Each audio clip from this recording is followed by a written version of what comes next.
4 5 بڑے پہلوان جو سر پر تلوار لے کر کے کھڑے ہیں، ایسے موقع پر خالد بن ولید امامی کے پیچھے لگے۔ یہ جنگ کے اصولوں میں سے نہیں ہوتا، ایک فوجی کے طور طریقے نہیں ہوتے، ایک سپاہی کے کارنامے ایسے نہیں ہوتے۔ وہ سارے لوگ سہم گئے، جو قریب کھڑے تھے انہوں نے تلواریں نیچے کر لی اور پوچھا کیا تم ہی وہ خالد بن ولید ہو جس کا چرچا ہر جگہ پر ہم نے سنا ہے؟ کیا تم ہی وہ خالد بن ولید بدل جلیل ہو، مسلمانوں کے سپہ سالار ہو؟ کہا ہاں میں خالد بن ولید ہوں۔ ان کافروں نے کہا کہ ہم نے ایسی حرکت تم سے آج دیکھی جو ایک چھوٹا فوجی بھی نہیں کر سکتا۔ جنگ کی حالت میں جب تمہاری گردن پر تلوار لٹک رہی ہو، تمہیں اپنی جان کی حفاظت کرنی چاہیے، تم اپنی پگڑی کی حفاظت کر رہے ہو، تم اپنے امامے کے دیکھنے کی طرف متوجہ ہو۔ سیدنا خالد بن ولید نے اس وقت جو جواب دیا وہ ہمارا عنوان ہے۔ خالد بن ولید فرماتے ہیں ظالمو تم کیا سمجھتے ہو کہ میں جس میدان میں فتح سے ہمکنار ہوتا ہوں یہ میرے بازوؤں کی طاقت ہے، یہ میرے تلواروں کی جھنکار ہے، یہ میرا شعلہ ہے؟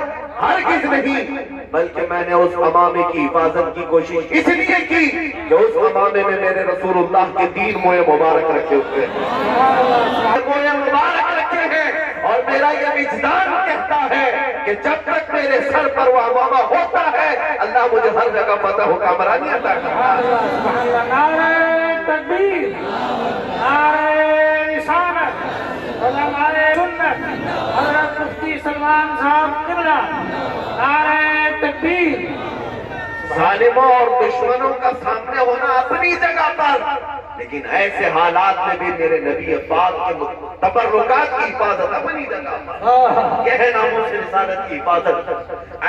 جنگ کے وقت بھی سیدنا خالد بن ولید میرے مصطفیٰ کے چند موئے مبارکہ کو زمین پر گرنے نہیں دینا چاہتا۔ تبھی تو وہ صحابہ کرام کے متعلق قرآن کی آیتیں آئی رضی اللہ عنہ، اللہ ان سے راضی ہوا۔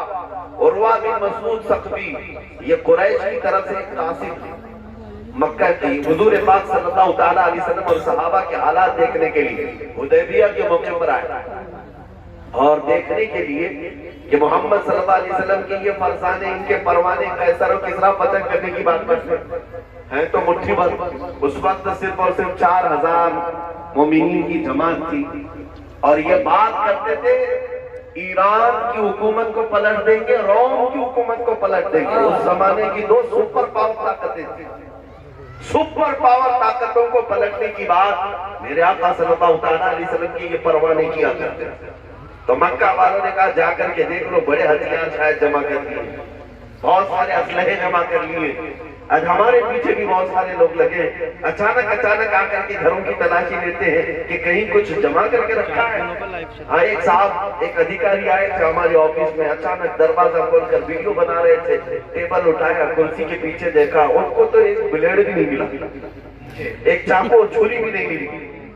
انہیں ایسا لگتا ہے کہ یہ مومنین صرف تلوار اور چاقو کینچی اور بندوق سے ہی لڑتے ہیں، انہیں پتہ نہیں ایمان کی دولت کیا ہوتی ہے۔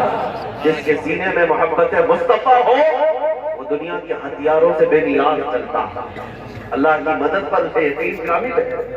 سیدنا غریب نواز رضی اللہ تعالیٰ عنہ بغیر ہتھیار کے ہندوستان تشریف لائے اور دنیا نے دیکھا ہے بڑے بڑے راجے مہاراجے بھی وہاں گھٹنے ٹیکنے پر مجبور ہوئے۔ وہ طاقت کون سی تھی؟ اس عطائے رسول کے پاس جو طاقت تھی وہ محبت رسول کی طاقت۔ میرے عزیز و بات میں عرض کر رہا تھا کہ نبی کریم صلی اللہ تعالیٰ علیہ وسلم کے فرزانوں کو چیک کرنے کے لیے عروہ بن مسعود ثقفی آیا، دیکھیں کہ کیا انہوں نے ہتھیار جمع کیے۔ یہ وہ وقت تھا جب اذان ہو چکی ہے، حضور پاک صلی اللہ تعالیٰ علیہ وسلم نماز کی تیاری فرما رہے ہیں اور حضور وضو کر رہے ہیں، صحابہ ارد گرد کھڑے ہیں۔ عروہ بن مسعود کہتا ہے کہ یہ بھیڑ دیکھ کر کے میں نے پوچھا یہ کیا ہو رہا ہے؟ تو لوگوں نے کہا کہ رسول اللہ وضو کر رہے ہیں صلی اللہ تعالیٰ علیہ وسلم۔ وہ بھیڑ کو چیرتے ہوئے اندر آیا، دیکھا کہ وضو کر رہے ہیں تو یہ سارے لوگ کیوں کھڑے ہیں؟ رسول اللہ صلی اللہ علیہ وسلم وضو کر رہے ہیں، یہ لوگ کیا کر رہے ہیں؟ وہ بھیڑ چیرتے ہوئے آیا، دیکھا حضور تو وضو کر رہے ہیں، لیکن صحابہ سب جو ارد گرد کھڑے، کوئی اپنے دامن آگے کیے ہوئے، کوئی ہاتھ پسارے ہوئے کھڑا ہے۔ جب نبی پاک کلی کرتے ہیں تو کسی نہ کسی صحابی کا ہاتھ آگے آتا ہے، وہ کوئی نہ کوئی اپنا دامن بڑھا دیتا ہے۔ حضور اپنا چہرہ دھوتے ہیں، چہرے سے نکلنے والے قطرے بھی صحابہ اپنے دامنوں میں لیتے ہیں اور پھر اپنے چہرے سے مل لیتے ہیں، اپنے جسم سے مل لیتے ہیں، یہاں تک کہ نبی پاک صلی اللہ تعالیٰ علیہ وسلم کا وضو مکمل ہوا، یہ صحابہ پانی کا ایک قطرہ بھی زمین پر گرنے نہیں دے رہے تھے۔ اور بن مسعود یہ دیکھا اور واپس اپنے آقاؤں کے پاس جا کر کے کہا کہ ان سے لڑنے کا ارادہ چھوڑ دو، ان سے لڑنے کا ارادہ چھوڑ دو۔ لوگوں نے پوچھا کیا بڑی طاقت ہے ان کے پاس؟ کہا نہیں، میں نے محمد صلی اللہ علیہ وسلم کے پاس ہتھیاروں کی طاقت تو نہیں دیکھی، لیکن پروانوں اور فرزانوں کی ایک ایسی تعداد دیکھی جو قیصر و کسریٰ کے پاس بھی نہیں ہے۔ میں نے کسریٰ کا بھی دربار دیکھا، قیصر کا بھی دربار دیکھا۔ جب بادشاہ سامنے ہوتا ہے تو تعظیم تو بہت سارے فوجی کرتے ہیں، لیکن محمد صلی اللہ تعالیٰ علیہ وسلم کے فرزانوں میں نے دیکھا ان کے وضو کا قطرہ وہ زمین پر گرنے نہیں دیتے، تو پھر ان کے خون کا قطرہ زمین پر گرنے کا یہی حالات تھے۔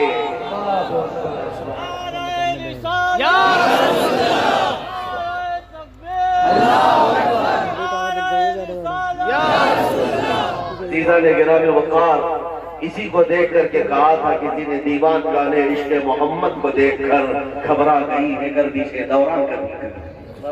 حضور پاک صلی اللہ تعالیٰ علیہ وسلم کے ان جانثار صحابہ نے جو زندگی گزارنے کے اصول ہم سے بہترین اصول کہیں نہیں مل سکیں گے۔ آج مجھے افسوس اسی بات کا ہے کہ جس کے پاس دنیا کا سب سے حسین چہرہ، مجھے بتاؤ اے مسلمانوں، کیا میرے مصطفیٰ کریم صلی اللہ تعالیٰ علیہ وسلم سے حسین کوئی اور ہے؟ آپ نے نہ سنا ہوگا نہ دیکھا ہوگا، اور ہمارا ایمان تھا جس قوم کے پاس دنیا کا سب سے حسین چہرہ، جس قوم کے پاس سب سے بلند اخلاق والا رسول ہے، اس قوم کو کسی اور کی ابتدا کی کیا ضرورت پیش آ گئی؟ کسی اور کو آئیڈیل بنانے اور کسی اور کے فین بننے کی ضرورت کیا پیش آئی؟ دنیا کو یہ بتا دیتے ہیں مسلمانوں، ہم اس کے محتاج کیوں بنے؟ ہمارے پاس نہ اخلاق کی کمی ہے، نہ خوبصورتی کی کمی ہے، نہ ہمارے پاس علم کی کمی ہے، نہ ہمارے پاس رسول پاک صلی اللہ تعالیٰ علیہ وسلم کی محبت کی کمی ہے۔ عزیزان گرامی وقار، میں آپ سب سے گزارش یہی کرنا چاہوں گا کہ دنیا جس چیز سے خوف زدہ ہے وہ کون سی چیز ہے جانتے ہو؟ یہی تمہارے جو نعرے ہیں، لبیک یا رسول اللہ۔ ابھی آپ نے قمر عثمانی صاحب سے جو سنا، جو جان مانگو تو جان دے دیں، جو مال مانگو تو مال دے دیں، یہ تو صرف تم کو جلسوں میں لگتا ہے، لیکن یہ کئی کافروں کی آنکھوں میں چبھتا ہے اور دل میں گڑتا ہے۔ وہ اسی طاقت اور اسی جذبے کے دشمن ہے، باقی تمہارے اور کس چیز کے دشمن ہے؟ میاں اس کے علاوہ ہمارے پاس ہے کیا؟ سب تو لوٹ مار کر کے ختم کیا جا رہا ہے۔ جو چیز تمہارے پاس باقی ہے وہ نبی پاک کے قدموں پر فدا ہونے والی جو طاقت ہے، اس طاقت کو وہ ختم کرنے کے لیے پوری اڑی چوٹی کا زور لگا رہا ہے۔ اب ان کے پاس طریقہ کیا بچا؟ دنیا کا حسن تمہارے سامنے لا کر کھڑا کر دینا، ننگی حسیناؤں کو تمہارے سامنے پیش کرنا، تاکہ تم مدینے کے تاجدار کی طرف سے منہ پھیر کر کسی حسینہ کے دامن فریب میں آ جاؤ۔ کبھی تمہارے قدموں میں سیم و زر کے انبار بچھا دینا، دولت و مال کی ریل پیل تمہارے سامنے آ جائے، تاکہ تم عشق مصطفیٰ کی دولت کو چھوڑ کر اس زر و سیم کو دیکھنے چلے آؤ۔ میرے عزیزو، ان حالات میں مجھے مرشد گرامی کا وہ شعر یاد آتا ہے، بلہوس سن سیم و زر کی بندگی اچھی نہیں، بلہوس سن سیم و زر کی بندگی اچھی نہیں، ان کے در کی بھیک اچھی سروری اچھی نہیں، ان کے در کی بھیک اچھی سروری اچھی نہیں۔ دنیا اب تمہیں جو آزماتی ہے وہ حسن و جمال دے کر یا دولت و مال دے کر، اور جو مومن دولت و مال حسن و جمال کے دیکھنے کے بعد بھی بہکتے نہیں، ان کے دامے فریب میں پھنستے نہیں، ان کے لیے پھر یہ تلواریں اٹھاتے ہیں، ان کے لیے یہ آتنکوادی ماب لنچنگ کرتے ہیں، ان کے لیے جیلوں کی سلاخیں ہیں، لیکن میرے عزیزوں یہ صرف اور صرف مومن کا ہی اتنا مضبوط ایمان ہوتا ہے، نہ وہ جیل کی سلاخوں سے کبھی ڈرتا ہے، نہ پھانسی کے پھندے سے گھبراتا ہے۔ آج میرے پاس وقت بہت کم ہے، ایک میسج دینے آیا ہندوستان کے مسلمانوں، ابھی آپ تمامی حضرات کے لیے گھبرانے کی کوئی ضرورت نہیں، ڈر اور خوف میں جینے کی کوئی ضرورت نہیں۔ تمہارے مال متاع دکانیں جائیداد لوٹنا ہے تو یہ لوٹ چکے، اب تک لوٹ چکے، لیکن جو چیز باقی ہے تمہارے پاس وہ ایسی چنگاری ہے جو بڑے بڑے محلوں کو خاکستر کر سکتی ہے۔ وہ کون سی چنگاری ہے؟ وہ عشق مصطفیٰ کی چنگاری۔ یہ چیز آج بھی باقی ہے۔ میں خود سفر پر ہوں، مسلسل سفر پر ہوں، ہندوستان کے کونے کونے میں بھی میں نے دیکھا، چھوٹا بچہ بھی دیکھتا ہے تو لبیک یا رسول اللہ۔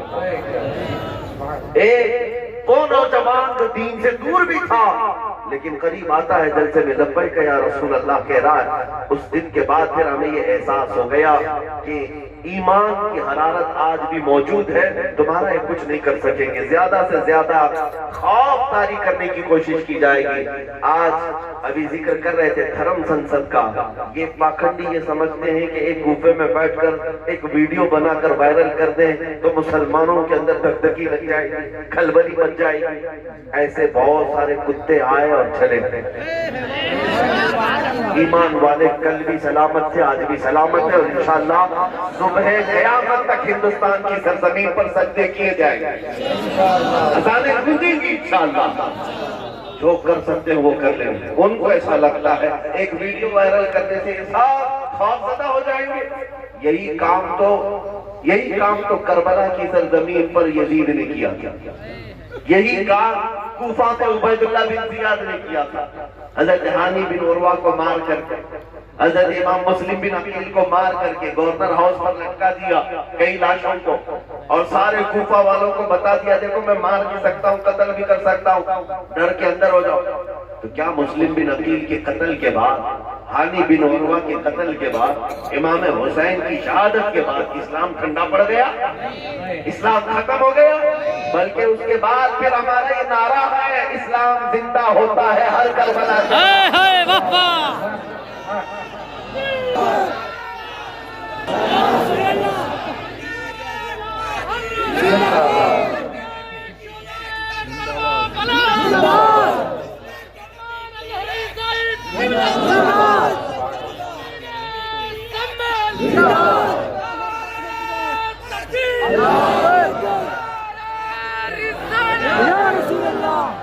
بالکل حق بنتا ہے، بالکل حق بنتا ہے کہ کمبل کے نام کا بھی نام ہے، اس لیے کہ مومنین کا یہ جم غفیر۔ میں نے بہت تاریخ کے اعتبار سے سنبل کو پڑھا بھی ہے، تاریخی شہر ہے، آج آپ کے درمیان ہوں، اور ہمیشہ سے آپ کی قوت ایمانی کا چرچا پورے ہندوستان میں ہوتا رہتا ہے۔ اجازت ہو تو اسی ممبر سے ان پاکھنڈیوں کو اعلان کریں، اسی ممبر سے اعلان کریں، تم اپنے اندر بیٹھ کر غرفے میں جوڑنے کی بات کرتے ہو۔